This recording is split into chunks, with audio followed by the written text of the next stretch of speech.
Good day, everyone. Welcome again to the bonus episode of Think Out Loud. This is the second bonus episode that I've done, and I really appreciate you going to my website and watching this, or maybe going to my YouTube channel, maybe waiting or maybe seeing this for the first time. And I really appreciate you listening. So, with that out of the way, if you haven't seen the main episode, if you haven't seen the main episode of this topic, episode 9, well, you can go down below. You can listen to it before you listen to this. Or maybe you just want to talk about what school is really about and what are the philosophies behind it. And if that is your motive, or that you just curious or intrigued, that is okay as well. I really appreciate you being here. And let's start with the topic. So, this topic is more so opinionated because if you have seen episode 8, I am an editorial writer and I'm really intrigued with philosophies, especially school philosophies. Two things that I love the most put together. So, in school philosophies, it's very difficult to narrow it down to just two. No, there's a lot of varying philosophies, but those philosophies are just a mixture of these few.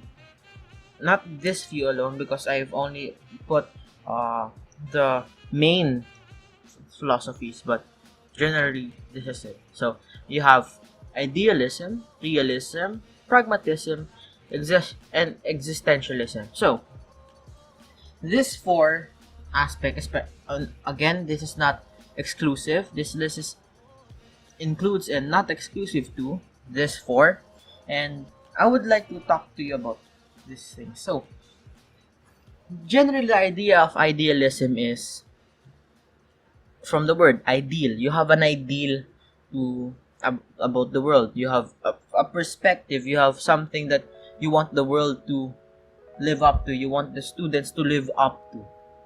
And because of that ideal, you have an ideal student that you want to turn them to. So, and you also see that there are things that you need to impart to them to make them the ideal person for society. So, under this idealism is not fully an idea. It shares this with realism. Realism is the philosophy of school that you should base your beliefs on reality. This is different from pragmatism, but realism means that there's things that are real in this world, and because they are real, and because this is measured and this is constant, you should teach them. It is important that you teach the real things and not the quote unquote fictional or fairy tale things. So the thing that idealism shares with realism is the idea of essentialism. So from the word essential, they believe that there is an essential aspect in the world. And essentialism basically means that there's essential things in this world, that there are values, maybe they're constant, maybe they're not, maybe they're essential, that's why they're constant. So that's essentialism. So because it's essential for their success, it's essential for their development, for them to thrive in this world, you need to teach them this stuff. So if we were in the old age, in the factories, there's essential abilities, temperament, patience, obedience, the ability to trust your employer. Those things are essential for you to thrive, especially, or maybe you want to be a scientist, or anything that is essential is gonna be taught to you. And in this, why idealism and realism share this, because essentialism accepts that it is possible for essential things not to be constant. For example, something acceptable today may not be acceptable tomorrow. Something essential today might be useless tomorrow. So that's generally the thing. So that's the idea of essentialism. So what I think is essentialism is basically, this is where school is built on. School started from essentialism. So Saint John Baptist de La Salle is actually one of the fathers, I believe, is the father or the patron saint of teachers, and he wanted to educate the students. He found the importance of education to teach them essential stuff in their life. And essentialism is not the only thing that is within the scope of the first schools, but basically essentialism, the belief that there's essential things in this world, that's why you need to teach them that topic. So that is idealism and realism. And there's also another thing, that another philosophy for realism, and this is a philosophy under realism that is only for realism. So according to perennialism, it's constant. There are constant things. For example, the movement of the stars. They're not constant, but the value is not constant, but the general idea, the gist of it is constant. So a rock will always be a rock, or made of rock, Carbon will always be carbon unless you did something to it. So that's the idea. So because it's constant, it must be taught. Because I can see the appeal, because again, you wouldn't want people walking around not knowing that the sun comes up regularly. No. And I'm not saying that it's bad to be amazed by seeing the sun rise up, but I mean, you don't want people to walk around naive of the consistent facts. But I don't really see myself leaning towards this perennial side, because again, it is appealing. I agree with this. If in some parts I may agree that because it's constant, it must be taught. But perennialism is about consistency. The beauty of essentialism is it doesn't take what is consistent as essential literally. There are consistent things that are essential, but not all consistent things are essential. So, some consistent things are essential, but not all consistent things are essential. So that's the basic idea of essentialism. But in perennialism, because it's constant, because it's consistent, you should teach it. So I understand the idea, but things change.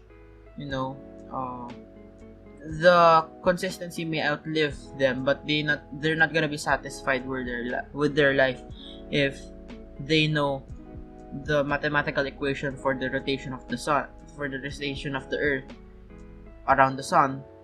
They're not gonna be satisfied with that, because even though they know that, how will they succeed in life? So, but I see the appeal, especially in science. Science should have a somewhat of essentialist, perennialist side to it, or maybe history. I don't know. I'm not really sure about that, but that's my general idea of perennialism. But again, if you believe in perennialism, if perennialism is appealing, I see the appeal. I really see that this could be applied to school, but for me, does it mean that it's consistent? It doesn't mean that it's consistent makes it essential or makes it important. So let's now move to the third thing that we talked about, pragmatism. So what is pragmatism? Pragmatism means that you're pragmatic. You're not. There's a difference between pragmatic and realist. Realist is the things that already are and will always be. Meanwhile, pragmatism involves social cultures,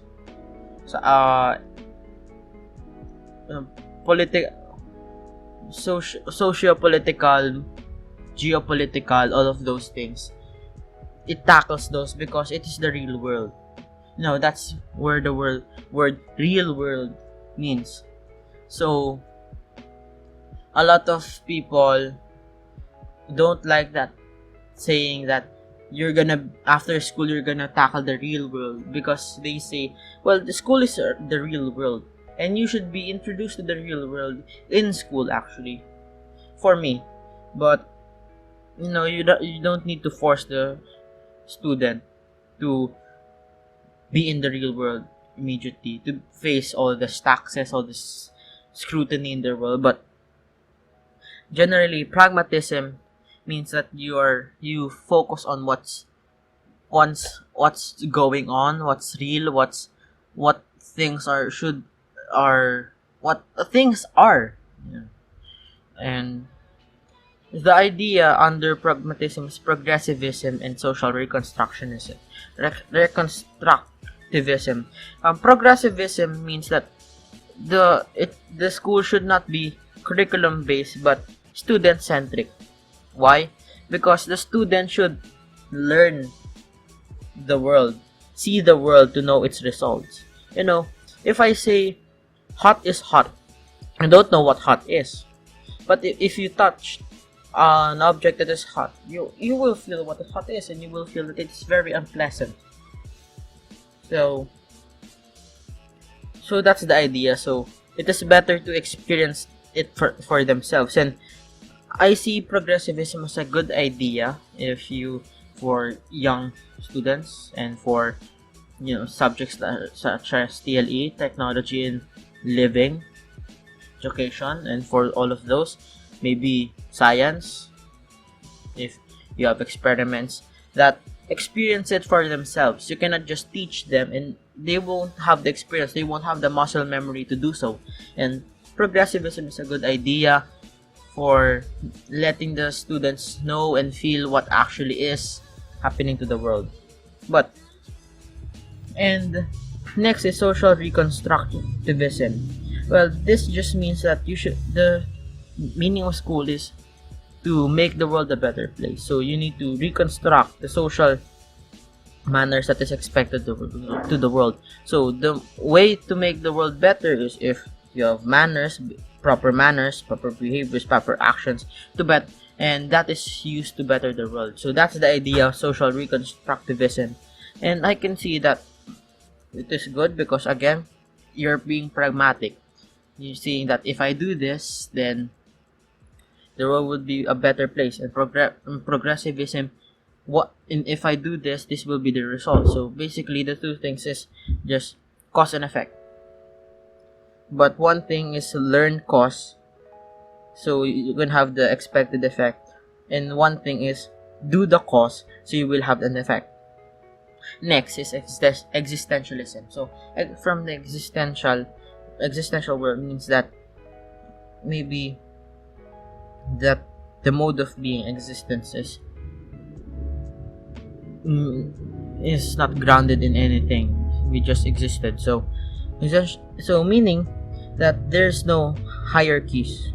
Shouldn't be hierarchies, meaning that talking and discussing are the most important part in school. So one thing that I see here is existentialism is, although I do see that talking and discussing in the classrooms is very crucial for the students to learn, so they will have the critical mind and argumentative style, not argumentative, but a proper way to articulate their thoughts. But what I see here is existentialism brings a nihilistic point of view, and without hope in the world, there's no point in making it better. So, or maybe the only point of your life is to make the world better, and that means that you have no real purpose. So that just makes everything blunt. But I can see the beauty of existentialism. It focuses you on your life, that you have to make the most of it, because again, only have one life. And if you look at all of these are beautiful beautiful philosophies. Yeah, but for me, if you ask me, I would lean towards idealism, realism.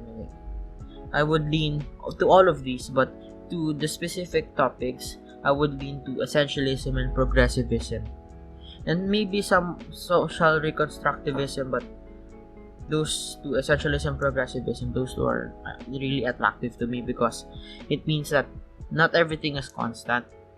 So there can be a change in this world, and also hands-on. You can see cause and effect. Because if you don't have the experience, it, it is better to have an experience than rather than the knowledge of something. And it is much better to have an understanding of both your experiences and your knowledge. And that's generally the idea. So whatever you think, so whatever your thoughts are, comment down below. Comment it. What your thoughts are. You can have a discussion down below, and I will be much delighted. I would be delighted to answer them and to engage. So, uh, again, I would like to thank you for listening. And I really appreciate you being here, listening today or tonight, whatever time zone you're in, or whatever, and whenever you listen to this episode. And I really appreciate you. So that's it. Uh, Comment down below, subscribe if you like it, share this if you really like the video, and that's all. This is Mark Rebollido for Think Out Loud, signing out.